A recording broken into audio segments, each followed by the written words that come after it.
What is outer space?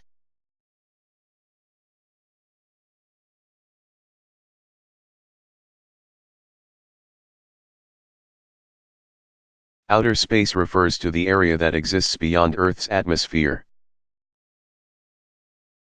Our atmosphere is divided into several layers based on the temperatures found in each of those layers.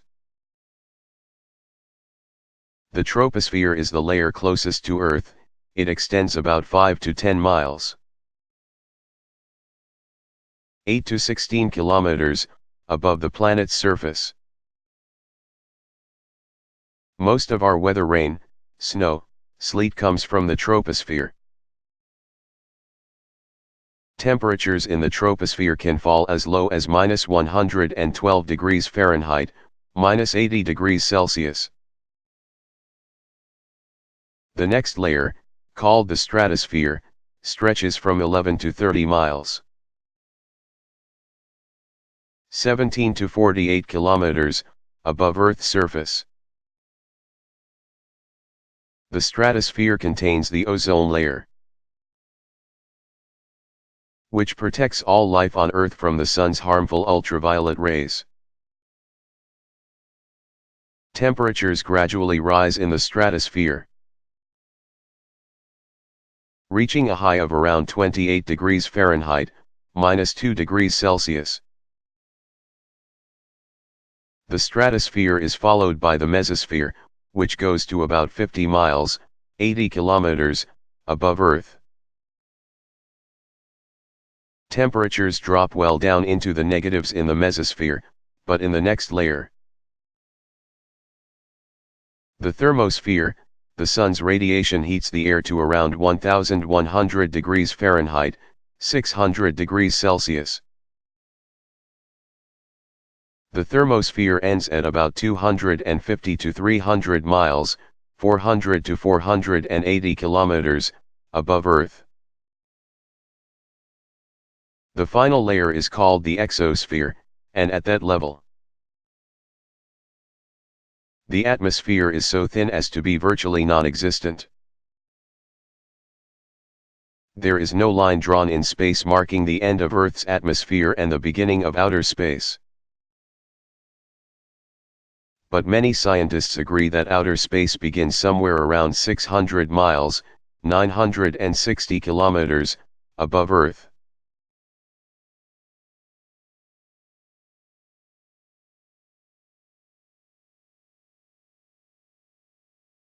How many different alphabets are there?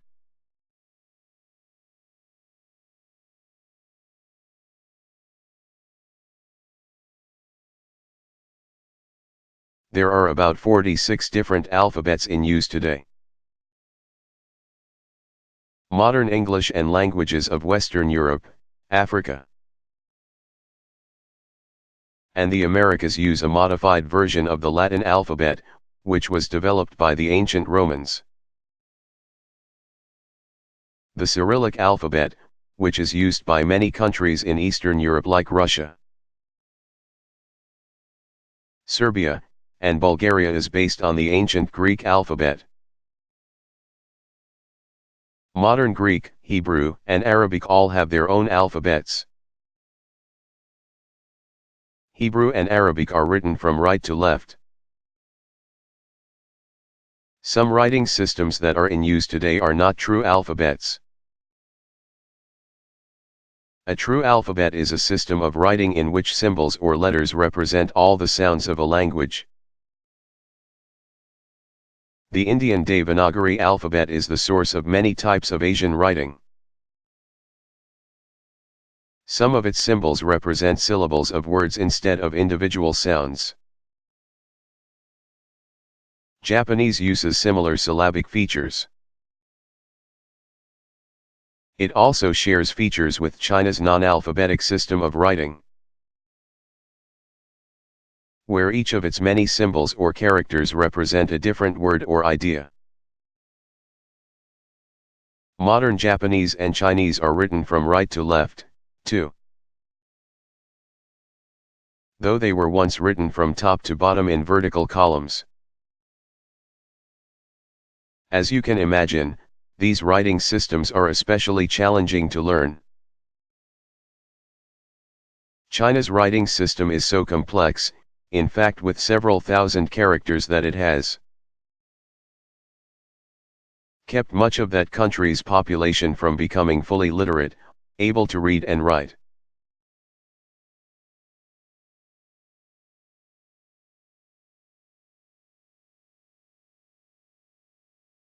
Why can't some people hear?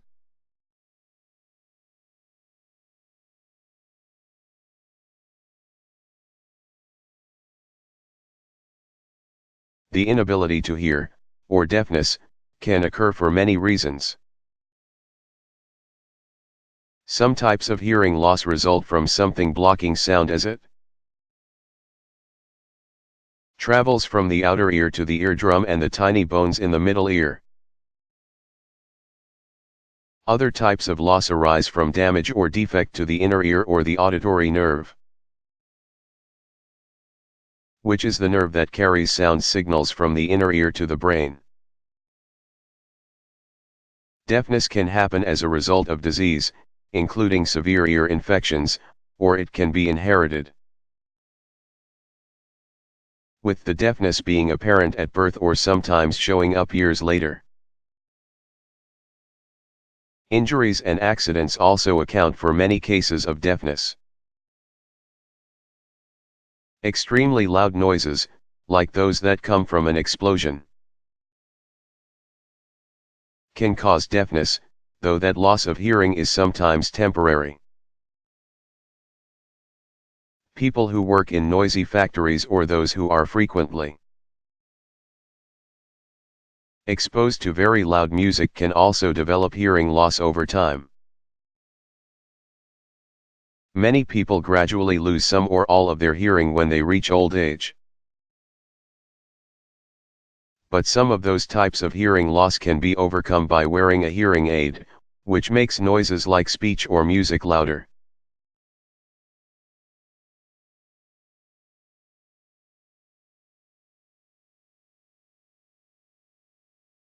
It's like that aspirin went directly to the spot that hurt and somehow took away the pain.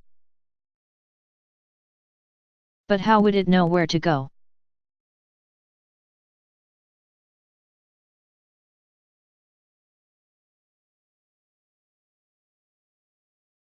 Actually, no pain reliever knows where to go. After you swallow the medicine, it goes through your digestive system and gets absorbed into your bloodstream, traveling throughout your body. So if you have a headache and at the same time happen to have a twisted ankle, the pain reliever you take will help both feel better. When your body experiences pain from a headache or a twisted ankle, say your cells produce a chemical called prostaglandin. When your nerve endings pick up on the presence of this chemical, they send messages to your brain, telling it that the pain is located in your head, or ankle, and whether it hurts a lot or a little. As the medicine in pain relievers makes its way through your body, it prevents the injured cells from making prostaglandin. Therefore the pain messages don't get to your brain. Or at least they don't get there as fast, and you no longer feel uncomfortable.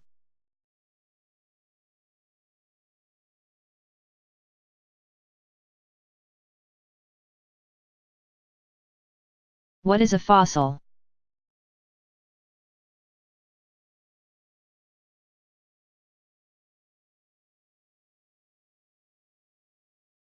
A fossil is the hardened remains or an imprint of a plant or animal that lived a very long time ago. Some fossils are thousands of years old, others are several 100 million years old.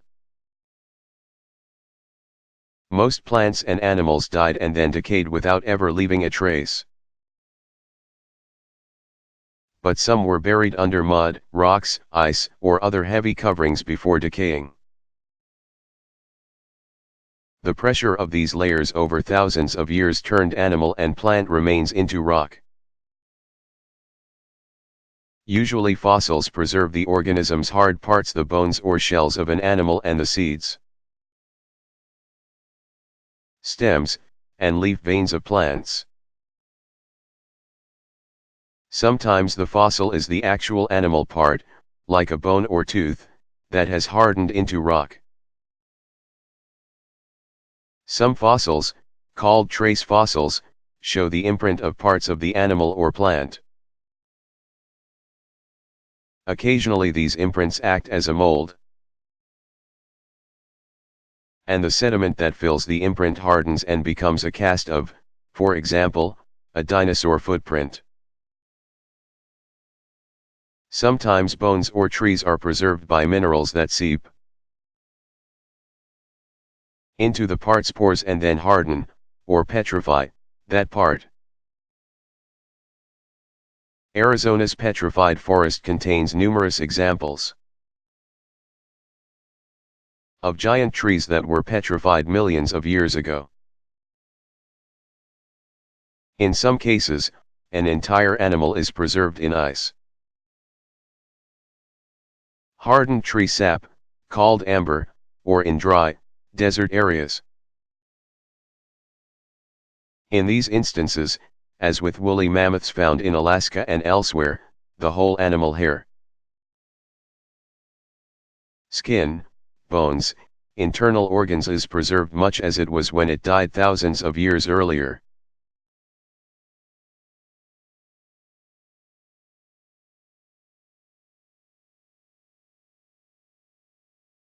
What is Earth Day?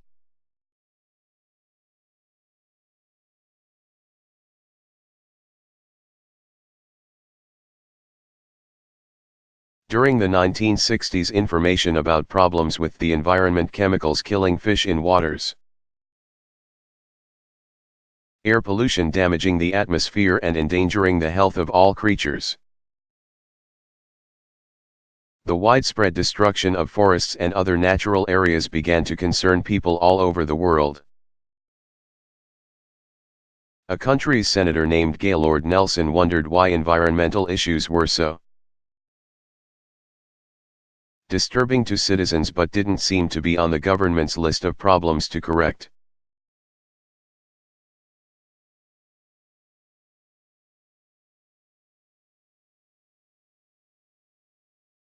Which country is the smallest?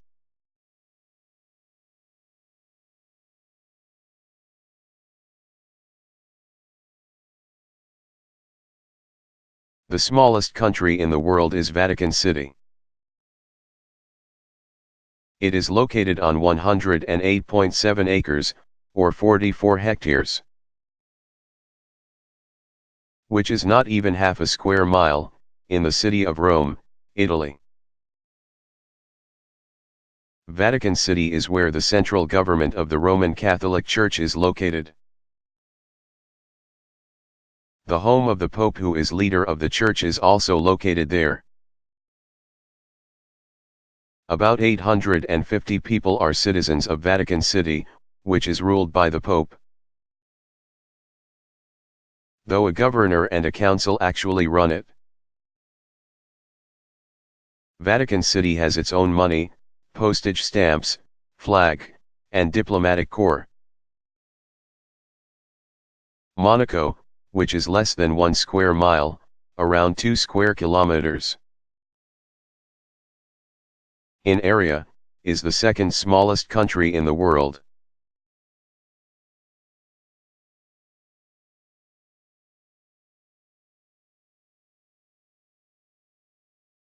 What is an eclipse of the moon?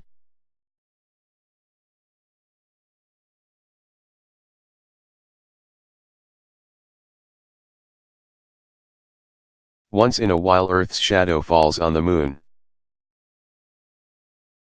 temporarily blocking out the sunlight that causes it to shine. This is called a lunar eclipse, just as in a solar eclipse. The phenomenon occurs when the Sun, Earth, and the Moon are arranged in a straight line. during a lunar eclipse, which can be seen at night. The moon will become smaller and smaller and then disappear before it emerges bit by bit from Earth's shadow.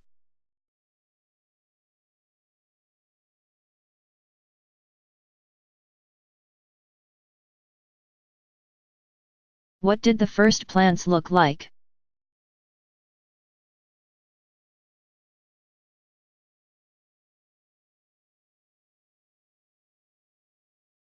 When you look at the green slime covering a still pond, you are looking at types of plants single-celled green algae that are thought to be among the first that appeared on Earth. Though they share many characteristics,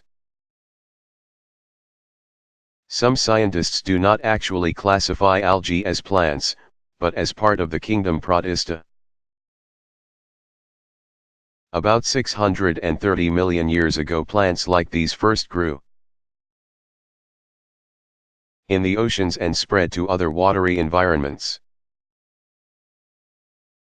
While they have no roots, stems, or leaves, algae do contain chlorophyll and make their own food through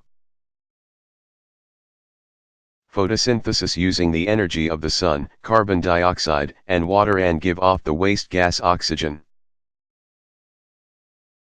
Because so much of Earth's surface is covered with water, algae including seaweeds are a major source of the oxygen we breathe. Over time, plants with more complex parts evolved and eventually adapted to life on land. Beginning about 400 million years ago.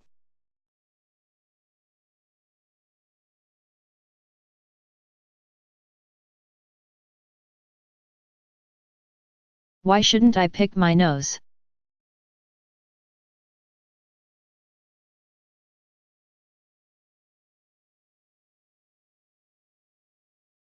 Your nose traps germs and dust and other impurities in the air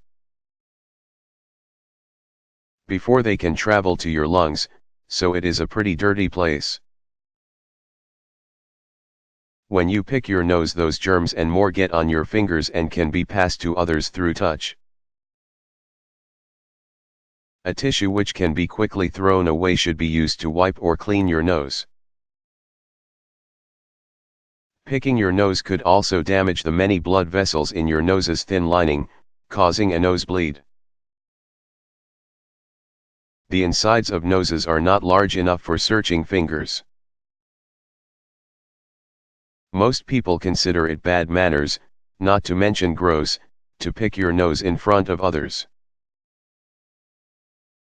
Nose picking is an unhealthy practice that shows a lack of concern for others as you spread your germs around.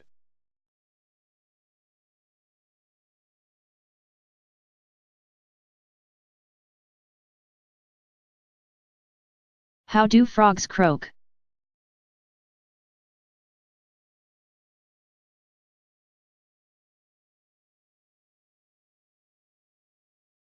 Frogs croak for the same reason that many animals make noises, to track down and then select a mate. Scientists have discovered that females can recognize the sounds made by their own species. So they don't waste their time seeking out a male that they wouldn't be able to breed with. Frogs can make their croaking noises because they have simple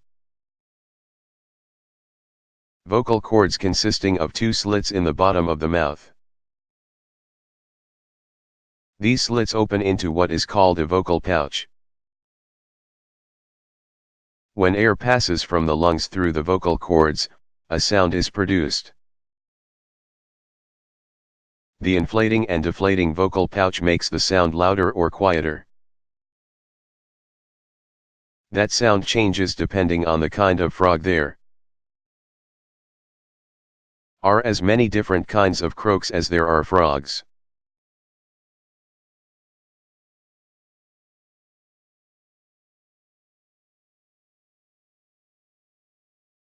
How did the planets get their names?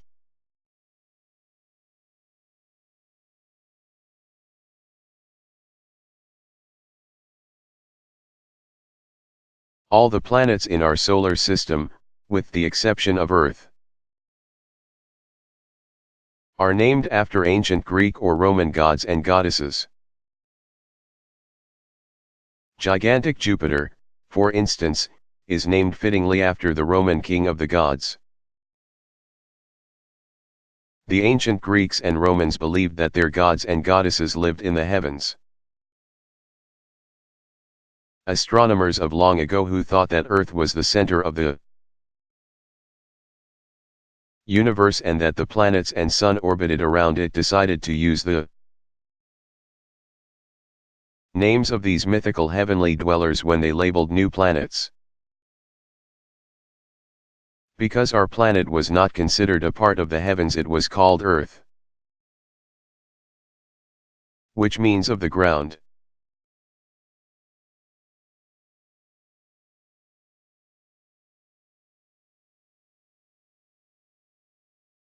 Does it really matter, for example, if the person who cut in front of you in line gets into the movie theater before you do?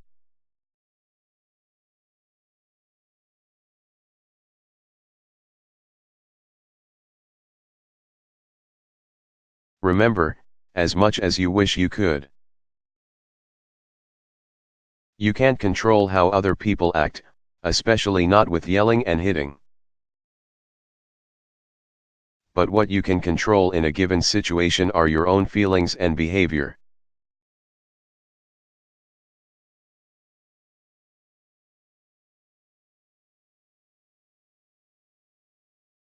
Why are there parking meters?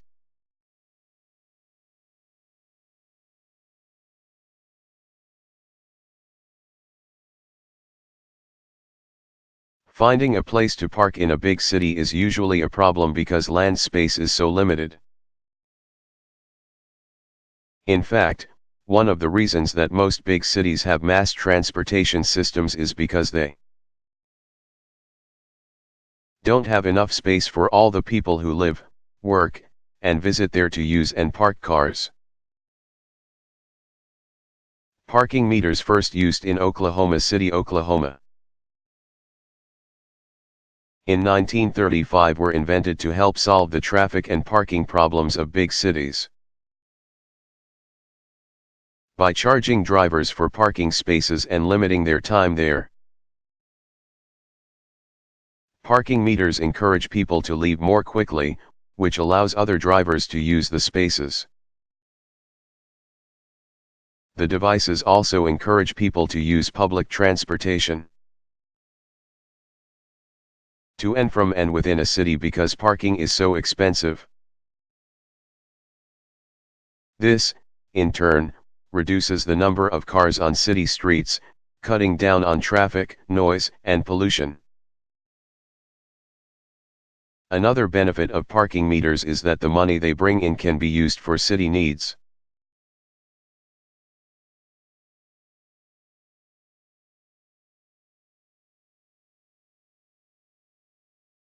Why do bees and other insects buzz?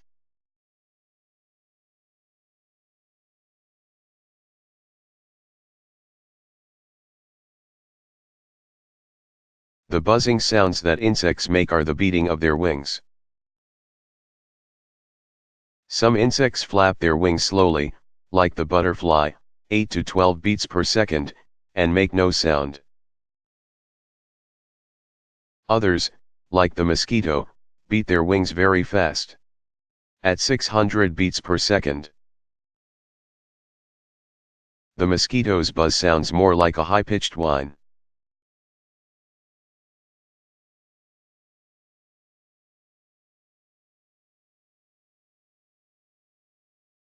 If thunder and lightning happen at the same time, why don't we see and hear them at the same time?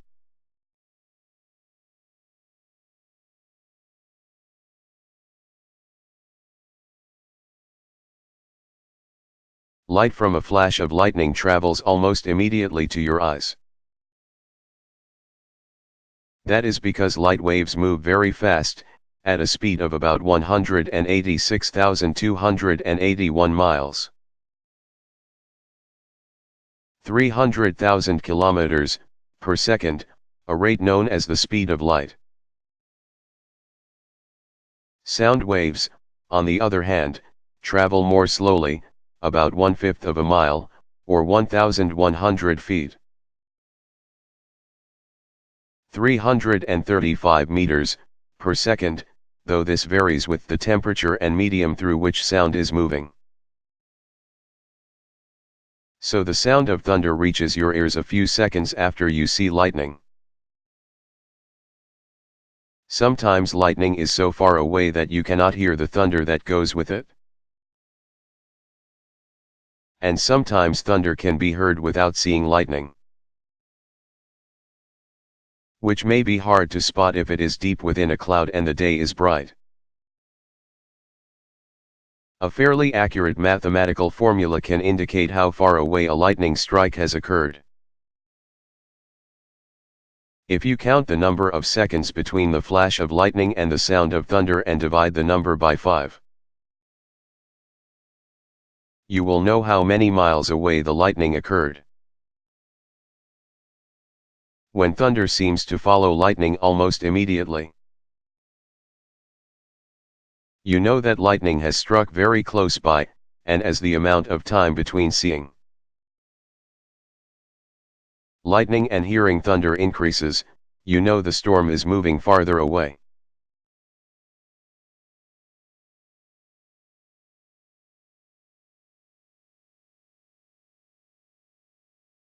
Why do butterflies and other insects fly from flower to flower?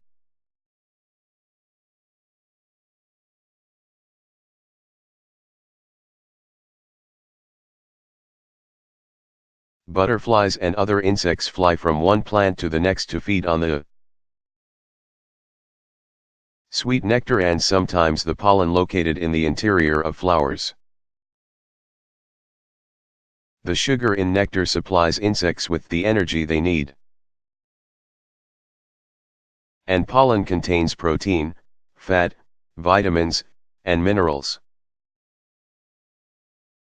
In the process of feeding, many insects transfer pollen which sticks to their bodies from one plant's flower to another.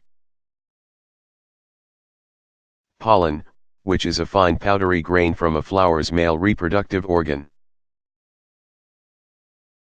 must be transferred to the female reproductive organ of a flower for fertilization to take place and seeds to form.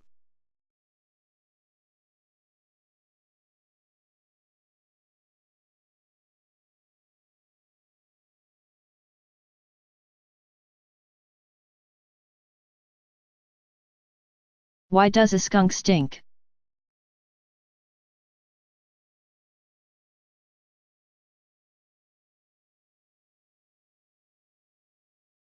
These furry black and white animals have a powerful secret weapon.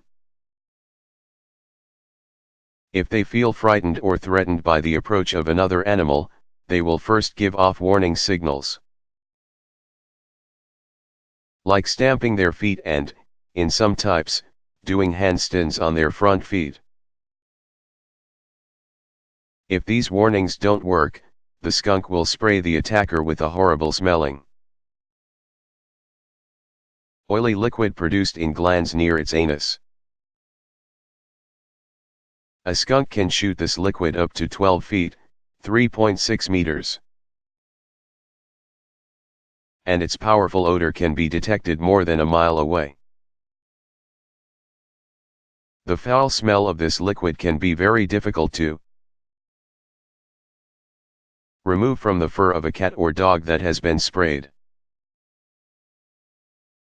Pet stores sell cleaners especially designed for this problem. Bathing the pet in such products as tomato juice or diluted vinegar can also be effective.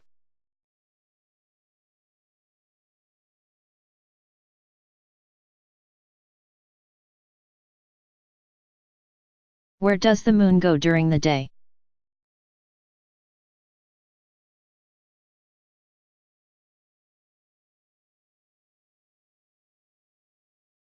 Because Earth makes a complete spin on its axis each day.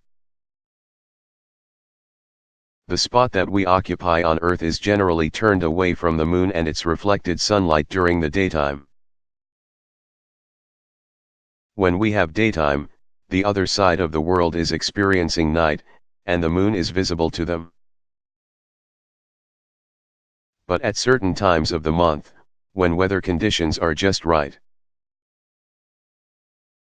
the moon can be seen when the sun is still shining if you look hard enough in the bright sky.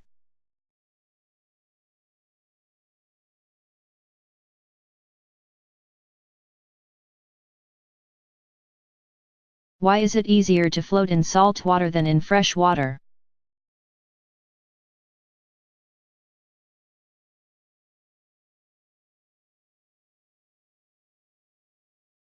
It is easier to float in salt water because the salt makes the water heavier than fresh water. If you had 2-gallon jugs, one filled with salt water and one with fresh water, the one with the salt water would weigh slightly more. And the denser, heavier, the water, the easier it is for people and objects to float in it. An object can float in a liquid when that object's weight equals the weight of the water it displaces or pushes away. The water is displaced in order to make room for the object. Here's another way of looking at it: when you sit in a bathtub, you can see the water level rise.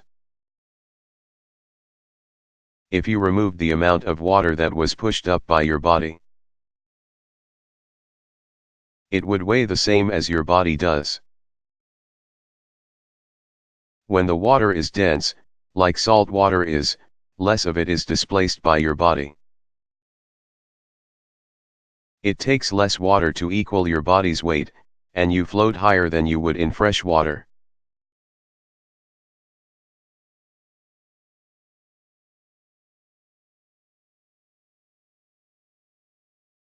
Which of the big cats is the most dangerous?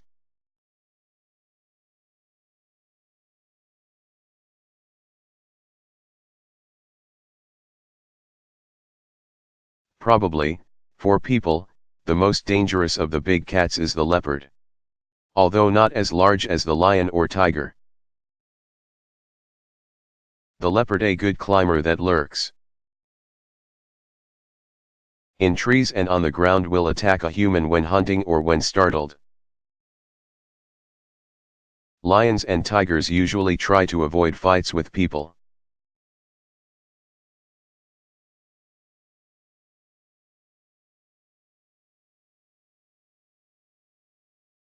Why do I have to say I'm sorry after behaving badly?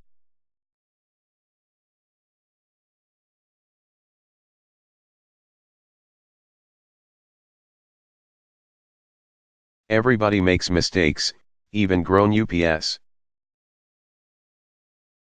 Mistakes are a big part of learning to be a better person.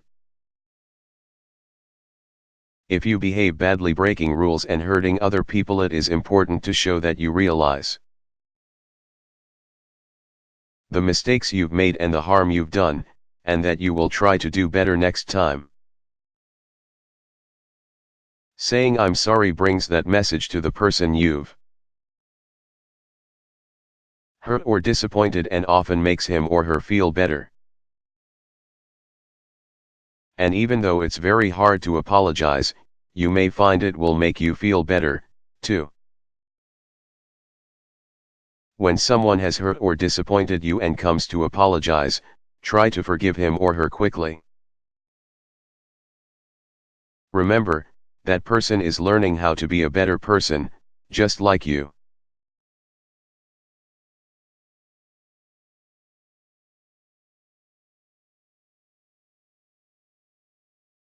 What is a mammal?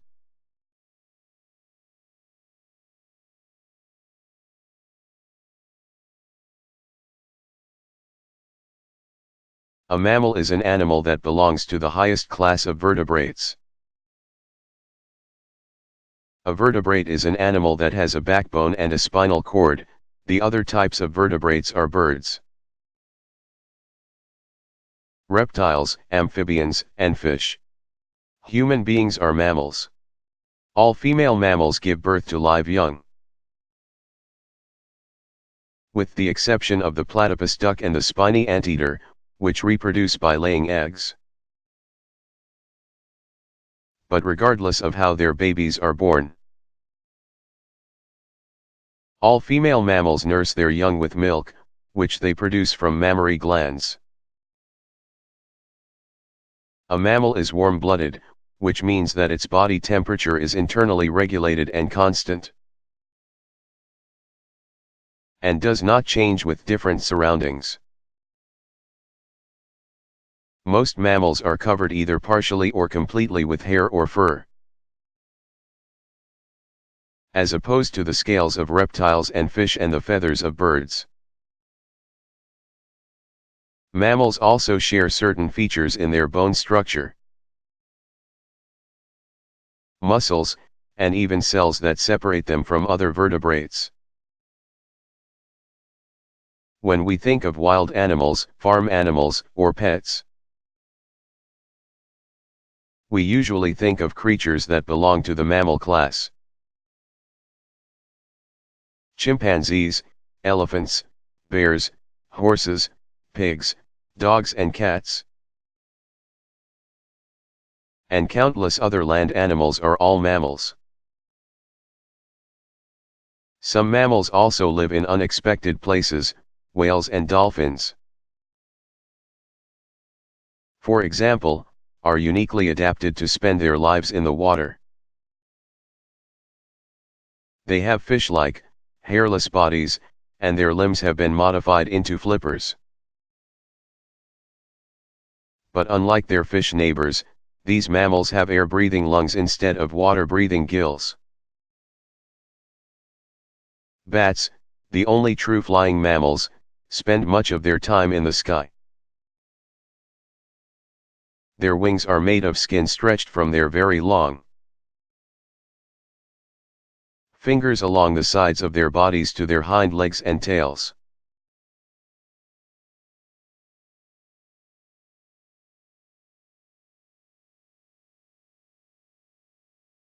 Why do leaves turn colors in autumn?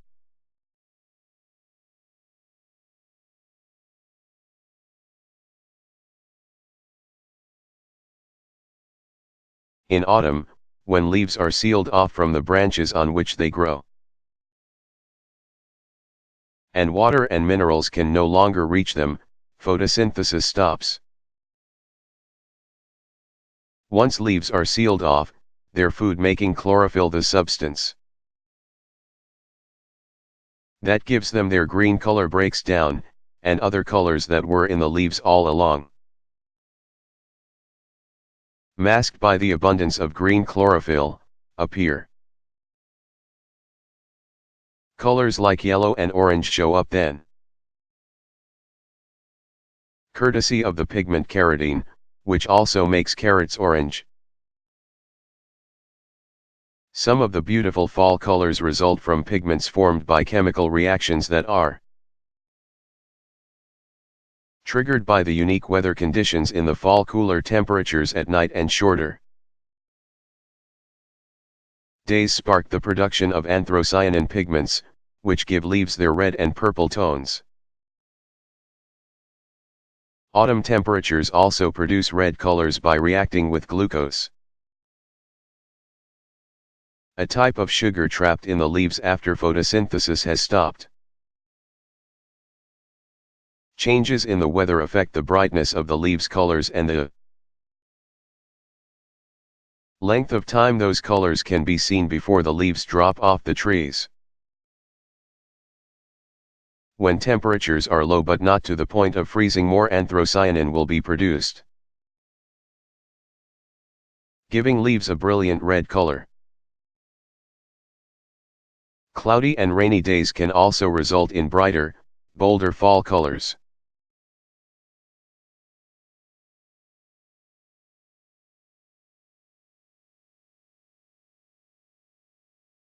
What are mosses?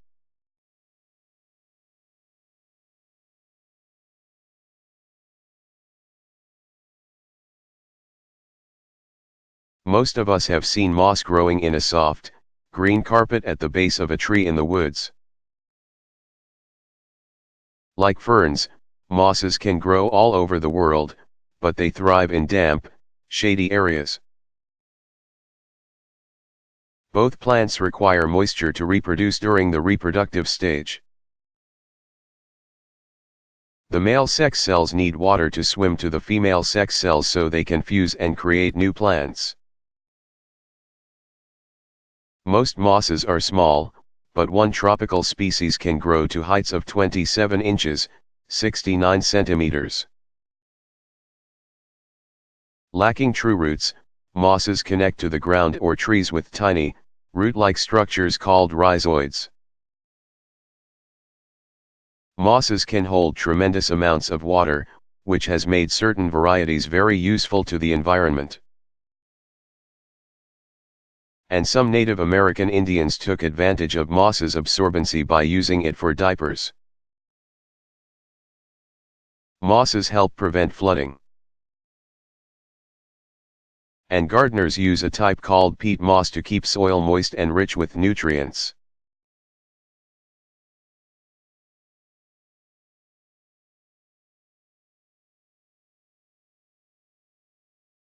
What is gravity?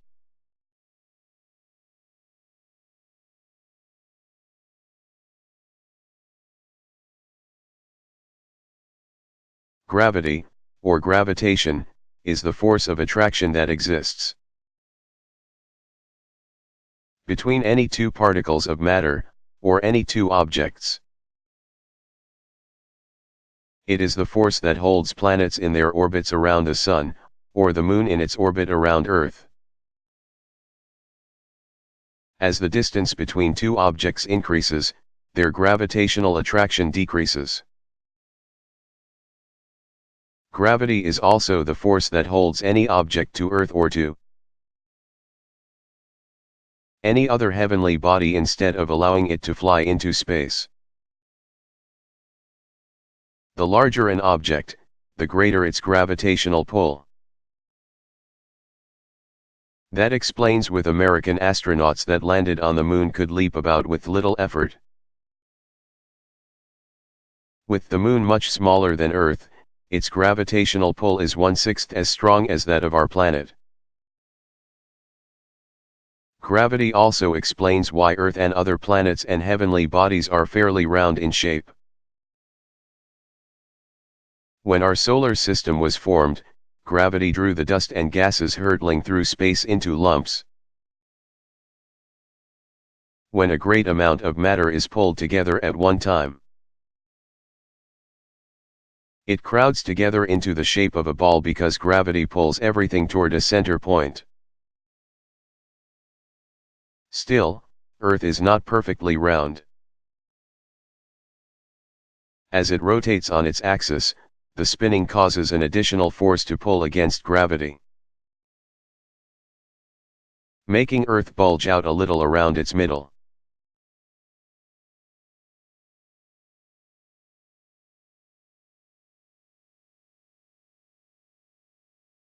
Are worms insects?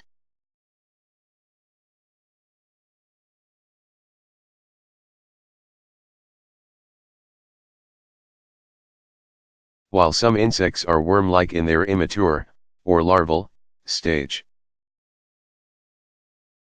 the invertebrate creatures classified as worms are not insects. There are many different types of worms. In the earthworm category alone, there are thousands of species. Earthworms are very beneficial little animals. They are part of the diets of a huge variety of birds and other animals. And they also help keep the soil they live in healthy and nutritious for plants. The tiny tunnels created when worms burrow into dirt, they're actually eating the dirt as they go. Help the roots of plants get more nutrients, air, and water. Even the worm's manure, called worm castings, is beneficial. It's a great fertilizer. Earthworms are hermaphroditic, meaning that each worm has both male and female sex organs. A single worm is not capable of reproduction. However, each worm still needs a partner in order to get its eggs fertilized. While earthworms cannot actually hear or see, they can pick up vibrations and can sense light. The species of earthworm most common in the United States is rather small. These usually grow to be about 10 inches, 25 centimeters, long. There is a species found in Australia, however, that can be as long as 11 feet, 3.3 meters.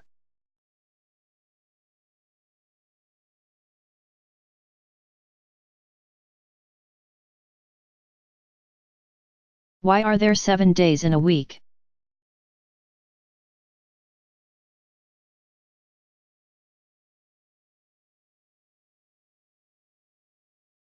Scholars are not sure why it was decided that a week is 7 days long.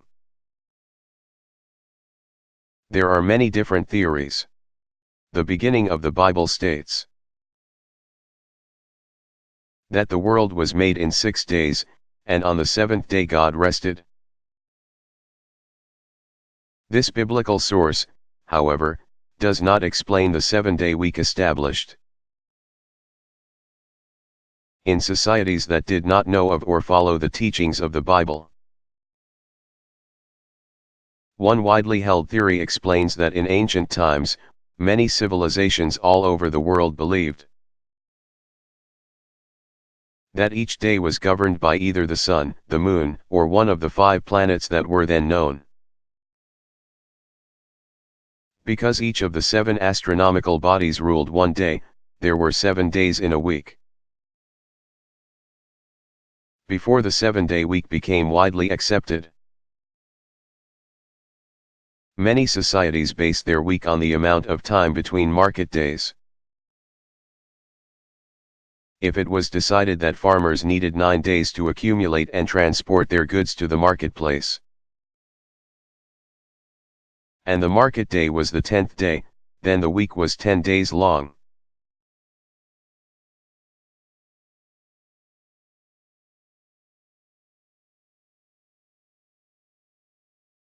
How are islands made?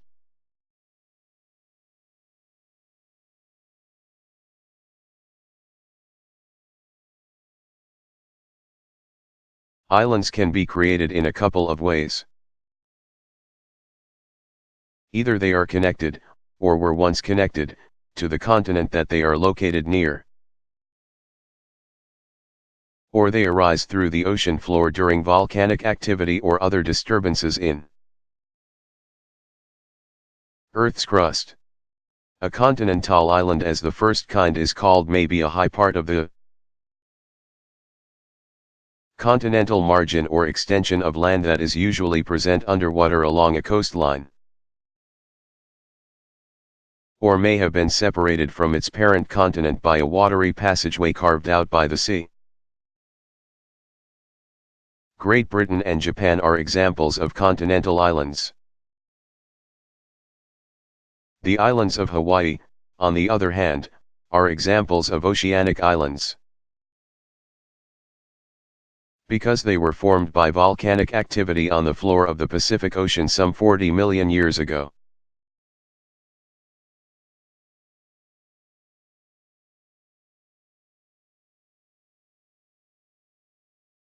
How long can a person hold his or her breath?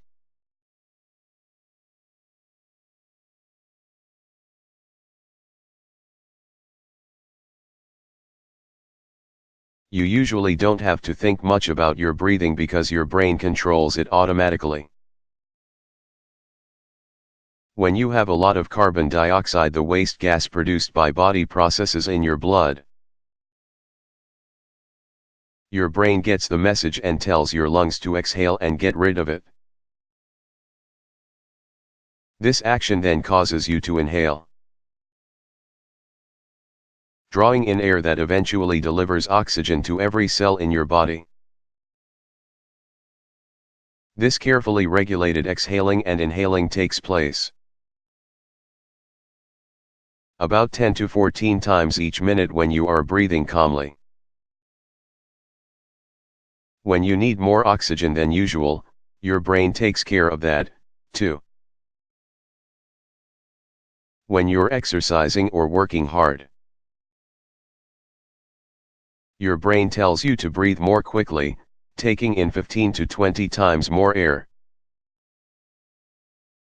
If that still doesn't deliver all the oxygen that your muscles need, you may run out of breath, which forces you to rest. You will still breathe hard at that point every second or so until your muscles are able to work again. So you can see that trying to stop the automatic way that your brain controls your breathing is nearly impossible. When you hold your breath, carbon dioxide builds up in your blood, unable to exit through your lungs. Not long after that, in less than a minute, your brain will force you to take a deep breath. As hard as you try not to, you may be able to hold your breath a little longer than a minute if you prepare your lungs first, taking several deep breaths to fill them with as much air as possible before you start. With a lot of practice and physical training, some people have been able to hold their breath for a few minutes. Be careful testing your breath holding limits, because at some point the lack of oxygen could make you faint.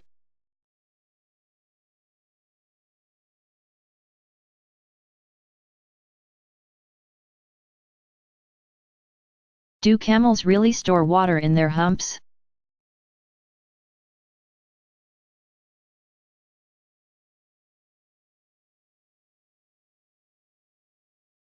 Camels store fat, not water, in the humps on their backs. Living in desert environments, camels use this stored fat for energy if food is not available. The animals can go days without eating. A camel can also go days without drinking because there are pockets in the walls of its stomach that hold water, released bit by bit as the animal needs it. A camel can drink up to 50 gallons, 189 liters, of water at one time and store it.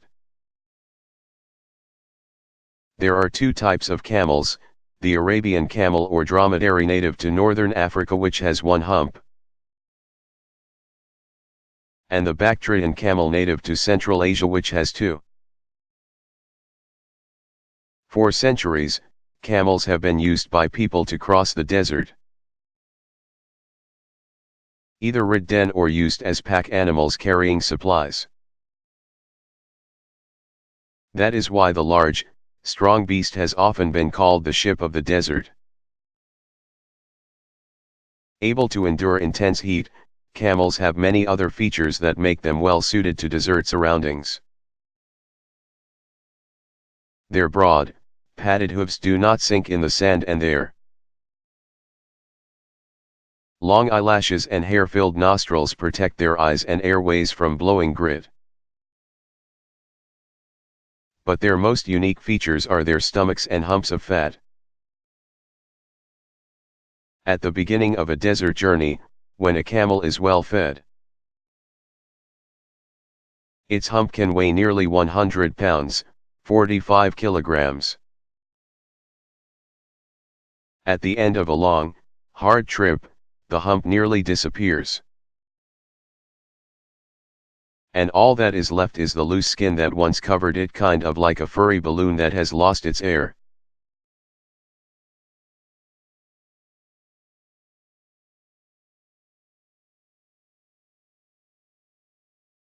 How can fish breathe underwater?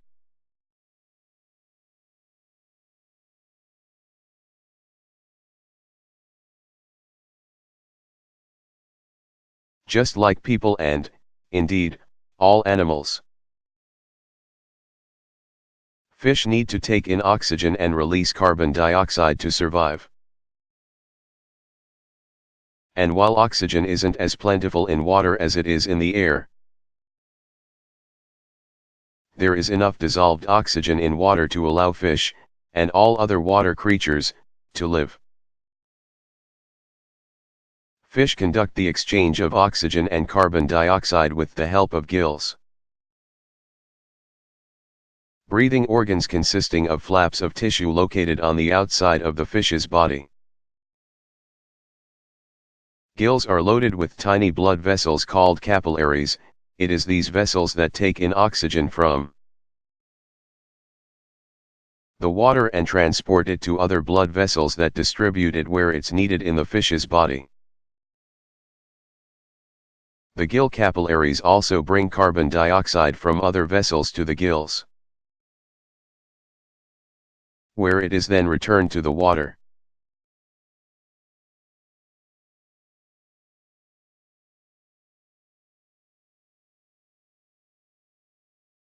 How big is the universe?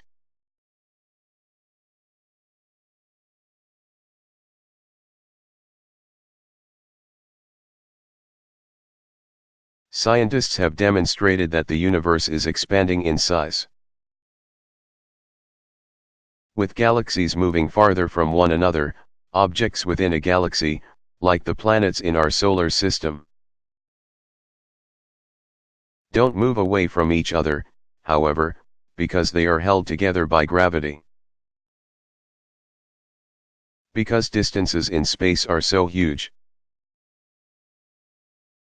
scientists often use the measurement of light years instead of miles to describe them.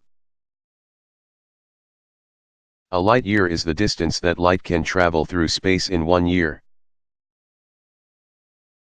which is 5.88 trillion miles, 9.46 trillion kilometers. The farthest galaxies that can be seen from Earth are thought to be 12 billion to 14 billion light-years away. That means that the observable universe has a diameter of up to 28 billion light-years. And that's just the galaxies we can see. Imagine if we could stand at the edge of one of the farthest galaxies, look through a telescope, and see galaxies extending 14 billion light-years from there. The potential size of the universe is mind-boggling. It is nearly impossible to imagine the distance of 1 light-year, let alone 14 billion of them.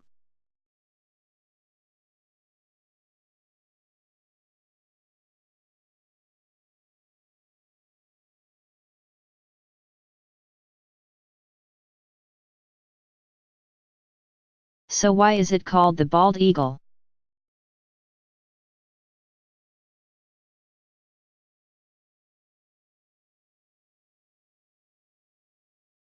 Because one meaning of the word bald that is not commonly used anymore refers to white markings. Due to excessive hunting, environmental pollution, and loss of habitat, the bald eagle population became dangerously low at one point, prompting the U.S. Congress to pass a law protecting it. Bald eagles were once listed by the U.S. Fish and Wildlife Service as an endangered species, meaning they were close to being extinct. Thanks to the laws protecting it, these birds have rebounded a bit. They are now listed as threatened, which means they are not as close to being extinct as they once were. But their numbers are still few, only about 50,000 in the United States, and it is illegal to hunt them.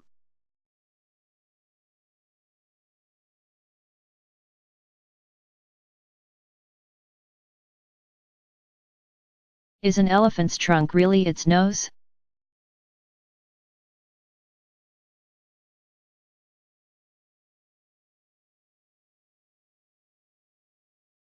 Yes, an elephant breathes through its trunk, or proboscis,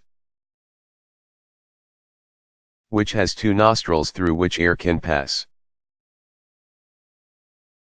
But an elephant's muscular trunk, which nearly reaches the ground, can do several other remarkable things. On the end of the trunk is a sensitive, finger-like lip or protuberance. An African elephant has two, that can feel and pick up food and other objects. The end of an elephant's trunk is so sensitive that it can pick up a piece of thread from the floor. An elephant can also pick up and carry large things like logs by rapping. Its strong trunk, which contains hundreds of individual muscles around them. Because elephants are intelligent and easily trained, people have used them for centuries to do heavy work in certain parts of the world. An elephant can draw water up into its trunk and either release it into its mouth for a drink or shower it onto its back. It can do the same with dust and dirt, giving itself a soothing spray. An elephant also uses its trunk to make noise. The trumpeting sound we associate with elephants comes from its trunk.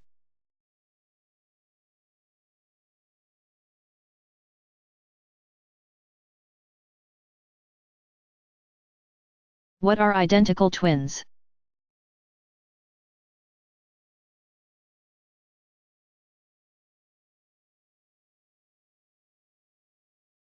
When the sperm from a man fertilizes the egg cell of a woman, a baby begins to grow in the woman's body, developing in her uterus, or womb.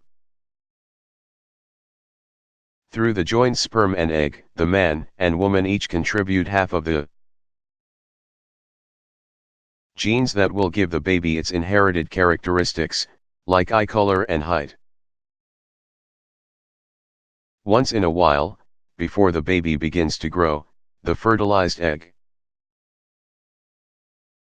or zygote, splits in two, forming two separate zygotes that develop independently.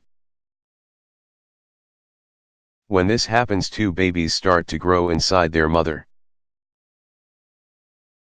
The babies will be identical twins, which means they will have the same genes, be of the same sex, and look amazingly alike.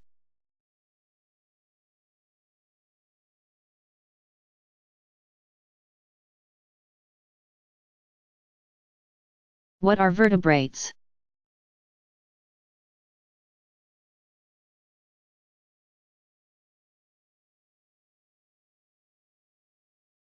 Vertebrata, or vertebrates, are a subphylum of the phylum called Chordata.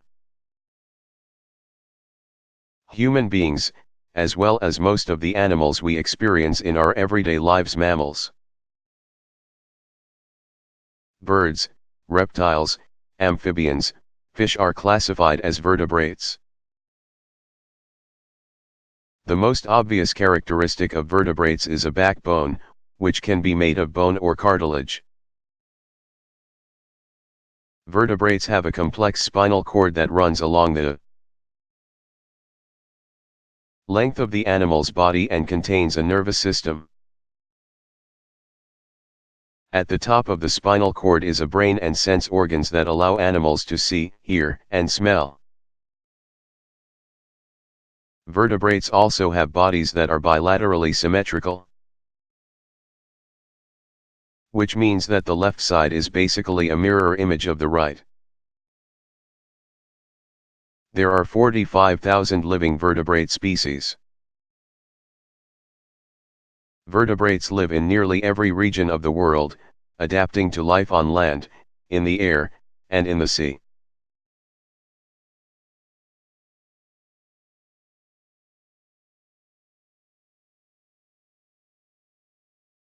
What is a snowflake?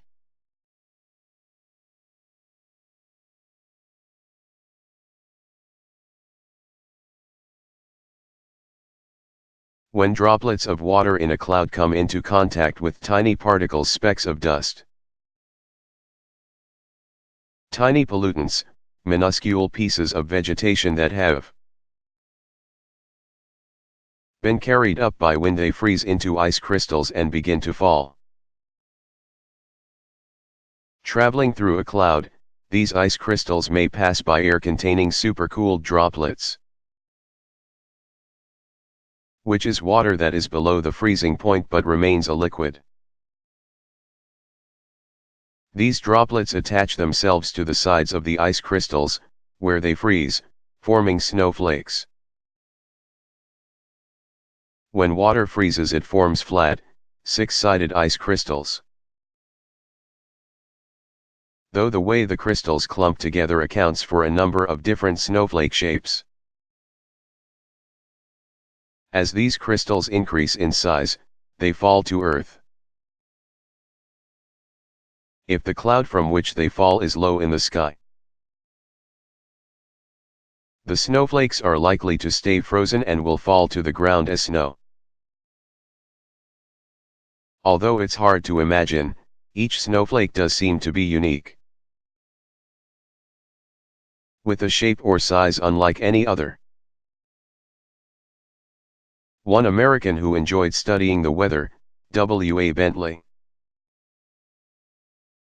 spent nearly 50 years of his life making microphotographs of snowflakes to see if this was true. He never found two snowflakes that were alike.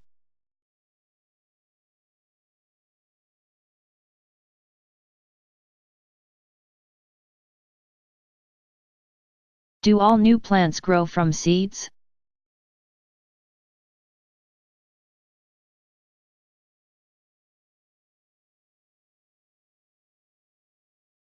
Plants can reproduce in a number of ways, and many of those ways don't involve seeds. Simple, single-celled plants like algae, the living green covering that you see on some ponds,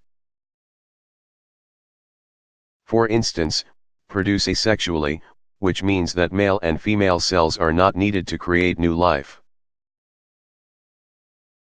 The parent cell simply divides to create a new plant cell identical to itself. This method of reproduction, where an identical plant or clone is created, also occurs in more complex plant life, often growing from a parent plant's stems or roots. New plants receive water and food through connecting runners until they develop roots and leaves of their own. A strawberry plant, for example, often uses this method of reproduction. Bulb plants like tulips frequently reproduce in a similar way, growing new bulbs on the sides of parent bulbs, and cuttings. Parts of roots, stems, or leaves can be taken from many kinds of plants and grown into identical versions of the plants from which they came. But sexual reproduction, where male and female cells unite to create a new plant, is the most common method of plant reproduction. Plants like ferns do this through spores, and conifers, cone-bearing plants, and flowering plants achieve it through seeds. A plant created through sexual reproduction inherits genes from both parents, unless it is self-pollinated, and will not be identical to either. The changes that come about in offspring from the combination of genes works well because the plant's new genetic traits may allow it to survive better in an environment that is always changing.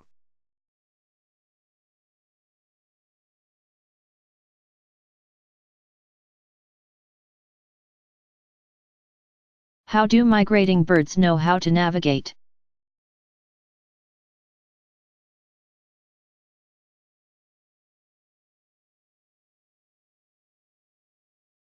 Twice a year, migrating birds vacate their homes to travel hundreds and sometimes thousands of miles over land and over sea to a new residence. Some migratory birds travel to the same exact place year after year. And some are even so punctual as to arrive at the same time year after year.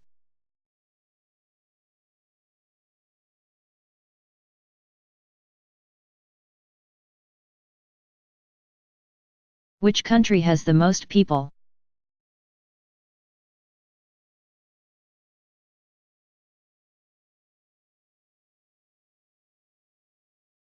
With 1.25 billion citizens. The People's Republic of China is the most populous country in the world. India ranks second, with a population of just over 1 billion.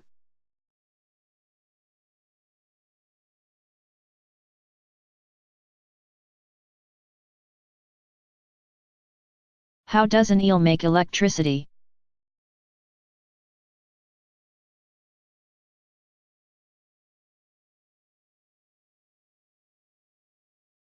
The electric eel is a South American fish with a long, worm-like body.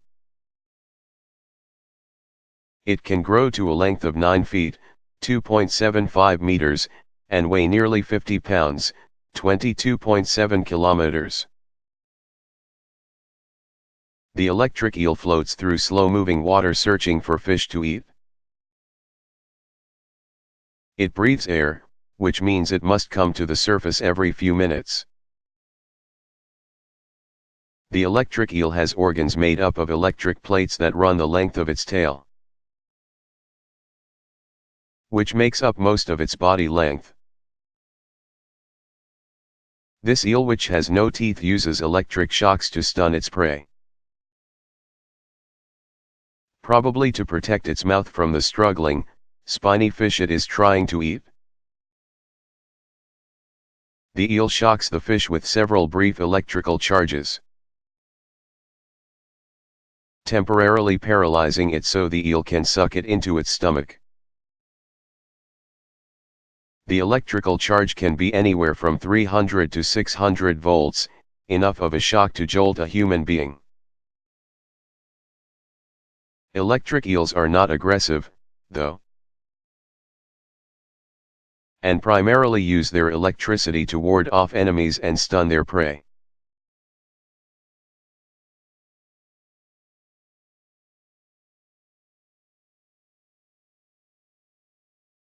Where did our alphabet come from?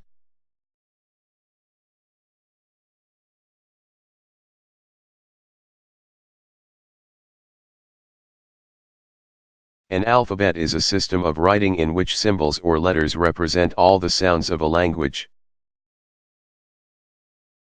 Because ancient Egyptian hieroglyphics sometimes used symbols to represent language sounds, they are considered the root of true alphabets. Our alphabet came from the ancient Romans, who based theirs on that of the ancient Greeks. Modern English uses a modified form of this Latin alphabet. The written languages of Western Europe, Africa, and the Americas, as well as scientific writing, all use the Roman, or Latin, alphabet. It has 26 letters, and is written from left to right.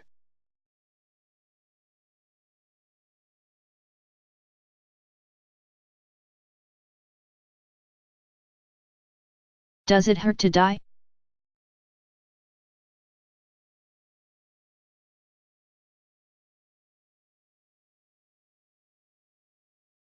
Nobody who has died has been able to come back to tell us about it.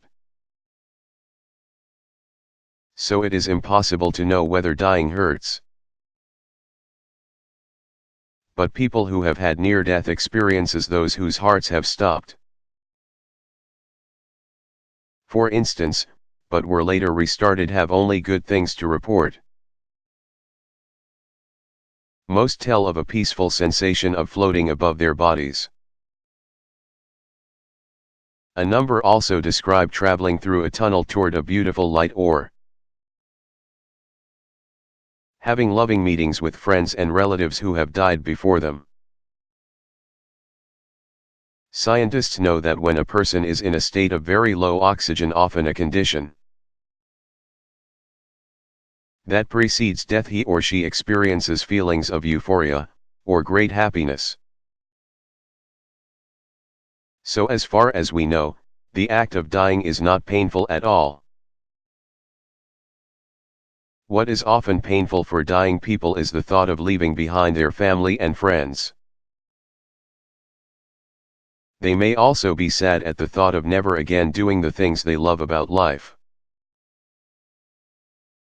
like watching sunsets, or gardening, or going to the movies. In addition, they may be afraid because they are uncertain about what awaits them after death.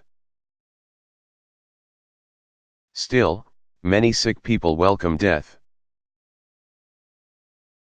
The same wonders of medicine that have allowed people to reach old age have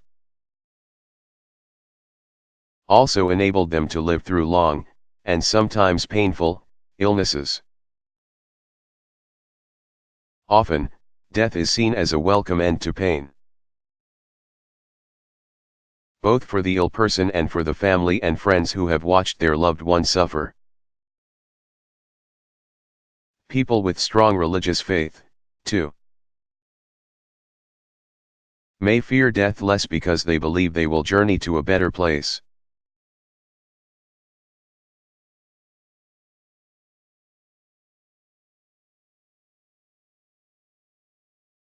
What is a library?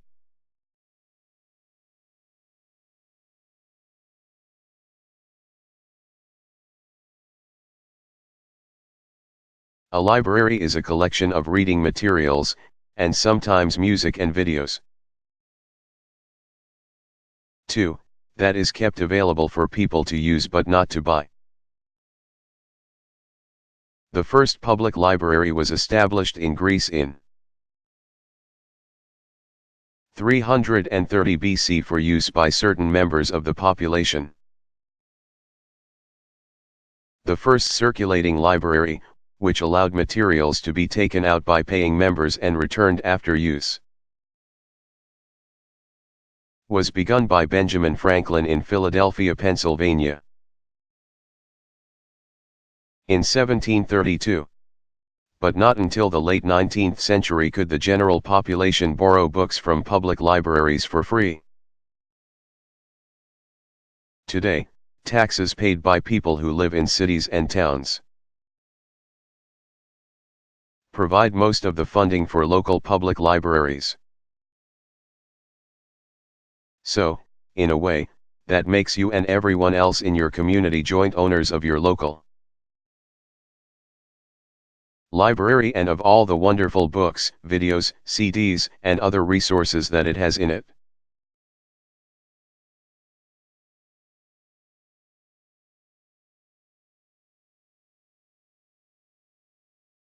Can people who die see and talk with living people after they are gone?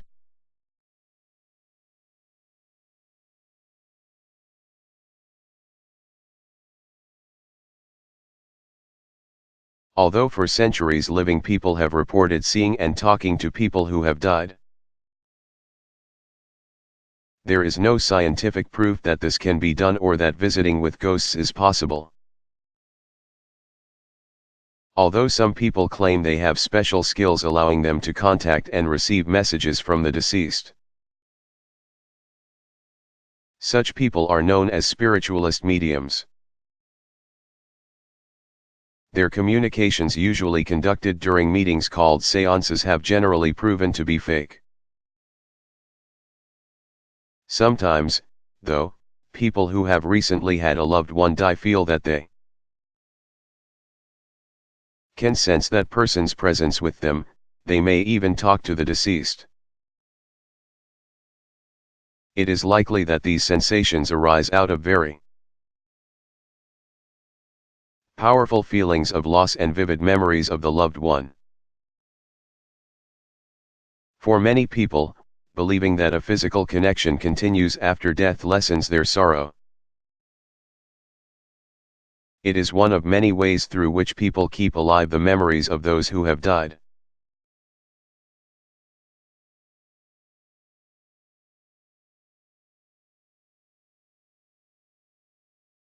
What does it mean when an animal is extinct?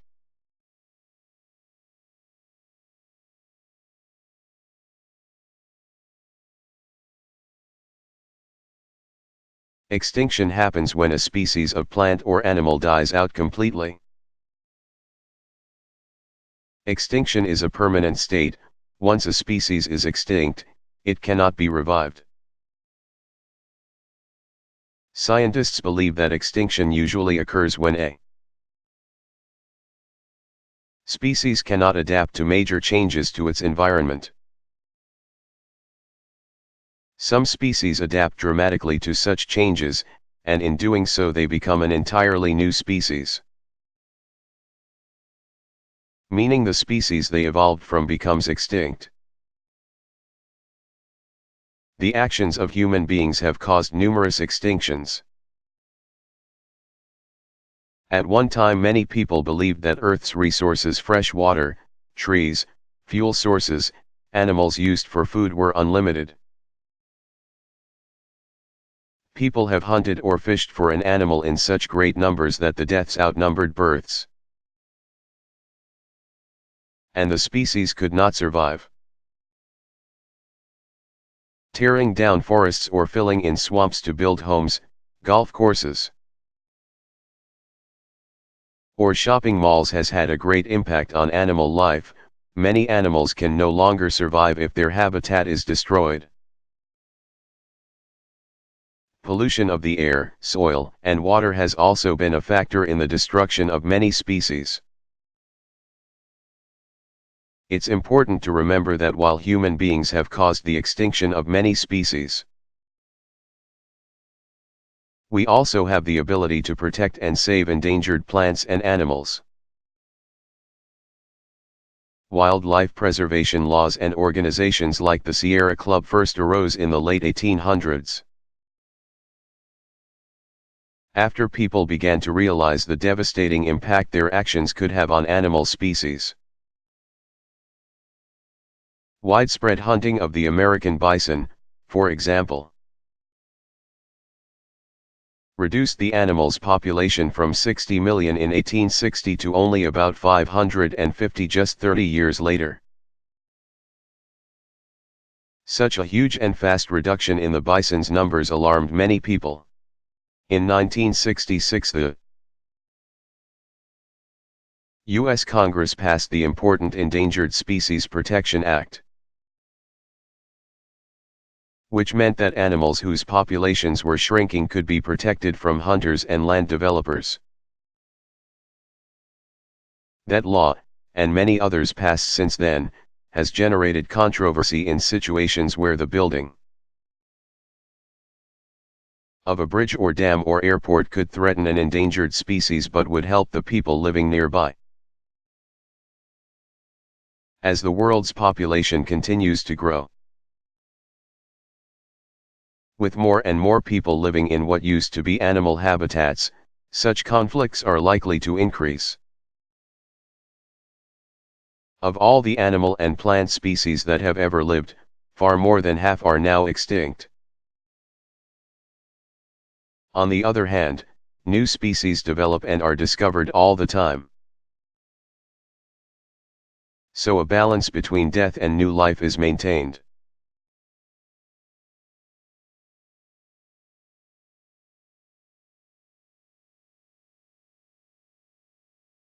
Which animal has the shortest life?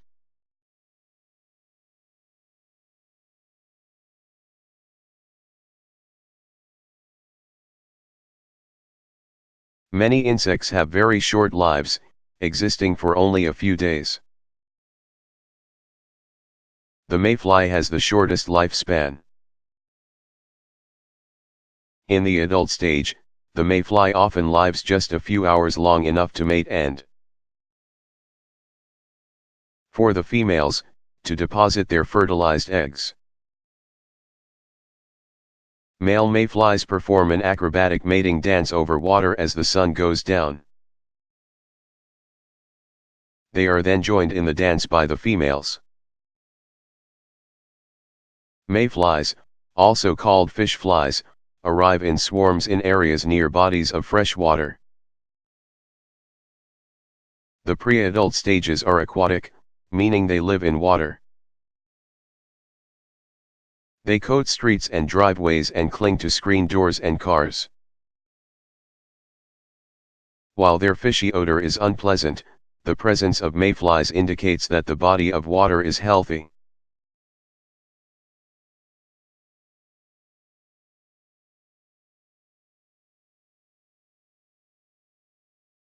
What makes my knuckles crack?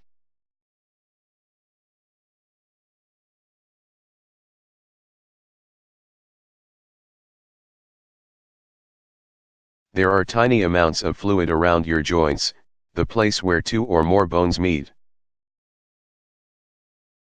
That keeps them lubricated so they can move easily. When you stretch your fingers quickly, the pressure in the fluid around your finger joints changes, and empty spaces are created. As fluid rushes back to fill the spots, it produces the cracking noises you hear. Other joints, knees, ankles, neck may crack sometimes when you change their positions, too.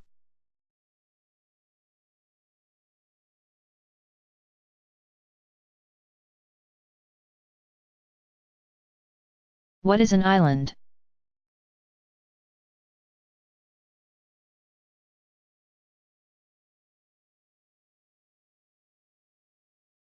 An island is a body of land surrounded by water. While continents are also bodies of land surrounded by water, they are much larger in size. The smallest continent of the world is Australia. It has almost 3 million square miles, close to 8 million square kilometers, of area. That makes it almost 4 times the size of the world's biggest island, Greenland, which has an area of around 840,000 square miles, 2,175,000 square kilometers.